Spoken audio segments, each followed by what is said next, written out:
বিজেপির মহিলা নেতাকর্মীদের নামে অপপ্রচার চালাচ্ছে ফেক অ্যাকাউন্ট খুলে, প্রতিবাদে চন্দননগর থানা ঘেরাও, পুলিশের আঘাতে জখম বিজেপির মহিলা কর্মী। চন্দননগর দক্ষিণের মণ্ডল সভানেত্রী সুনন্দা সাহাকে নিয়ে কুরুচিকর অপপ্রচার চালাচ্ছে ফেক অ্যাকাউন্ট খুলে তৃণমূলের একটা অংশ। সেই অভিযোগের ভিত্তিতে গত ৫ দিন আগে দক্ষিণ চন্দননগর মণ্ডল সভানেত্রী সুনন্দা সাহার নেতৃত্বে চন্দননগর থানায় একটি এফআইআর করে, কিন্তু পুলিশ কোনো ব্যবস্থা নেয়নি এখনো পর্যন্ত।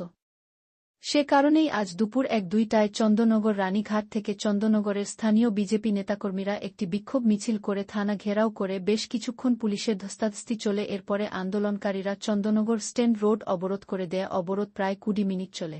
তারপর বিজেপির এক প্রতিনিধি দল থানা ঢুকে আইসি সাহেবের সঙ্গে কথা বলে একটি স্মারকলিপি প্রদান করে।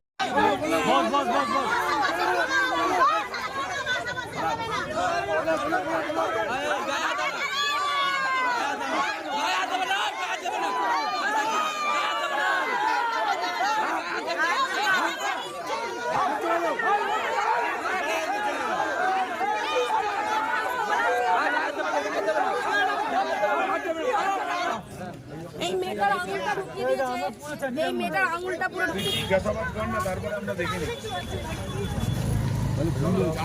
আমাদের রাজ্য নেতৃত্বকে নিয়ে নানান রকম খারাপ ছবি দেওয়া, তাদের নামের খারাপ মন্তব্য রাখা, পোস্ট করা দীর্ঘদিন ধরে চলে আসছে। এটা নিয়ে আমরা বারবার থানায় এসেছি, থানাকে এখানে আইসিকে জানানো হয়েছে। তারপর আমরা সাইবার ক্রাইমেও গেছিলাম, এটা নিয়ে এফআইআর করা হয়েছে, কিন্তু তারপরেও এটা নিয়ে কোনো রকম স্টেপ নেওয়া হয়নি। যেখানে আমাদের সুনন্দাদিকে নিয়ে লেখা হয়েছে, যেখানে আমাকে নিয়ে লেখা হয়েছে।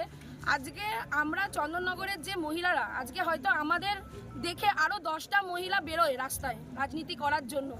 আজকে আমাদেরকে নিয়ে যে এই জিনিসগুলো করা হচ্ছে, আজকে আমরাই সেফ নয়, তাহলে আমাদের দেখে যে মহিলারা এর পরে ভবিষ্যতে যারা আসবে তারা কি করে সেফ হতে পারে? আমাদের তরুকা শিকদার, যার কাছে আইসি স্যার এই ইয়েটা দিয়েছিল, আয়ো ম্যাডাম, তার কাছে এই কেসটা গেছিল। তার কাছে আমরা বারবার গেছি, আমরা সমস্ত ডকুমেন্টস জমা করেছি, সুনন্দাদির আধার কার্ড জমা করা হয়েছে, আমরা সমস্ত যে অ্যাকাউন্টের যে ছবি লিঙ্ক, কোন নামে লিঙ্ক আছে সেই লিঙ্ক পর্যন্ত থানায় দেওয়া হয়েছে। তারপরেও উনি কোনো স্টেপ নেয়নি। এই লিঙ্কে একটা পোস্টে একটা ছেলে, ওনার নাম হচ্ছে মহেশ পোদ্দার, সে লিঙ্কটা শেয়ার করেছিল, ঠিক আছে? তাকে থানায় নিয়ে আসা হয়েছিল, তাকে থানায় নিয়ে এসে বাবা শোনা করে বাছা করে তাকে বুঝিয়ে বাজিয়ে আবার থানা থেকে ফেরত দেওয়া হয়েছে।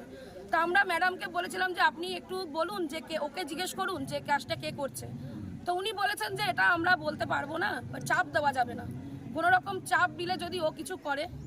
তা আজকে একটা ছেলের চিন্তা করছে আয়ো ম্যাডাম, একটা মহিলাদের চিন্তা করছে না।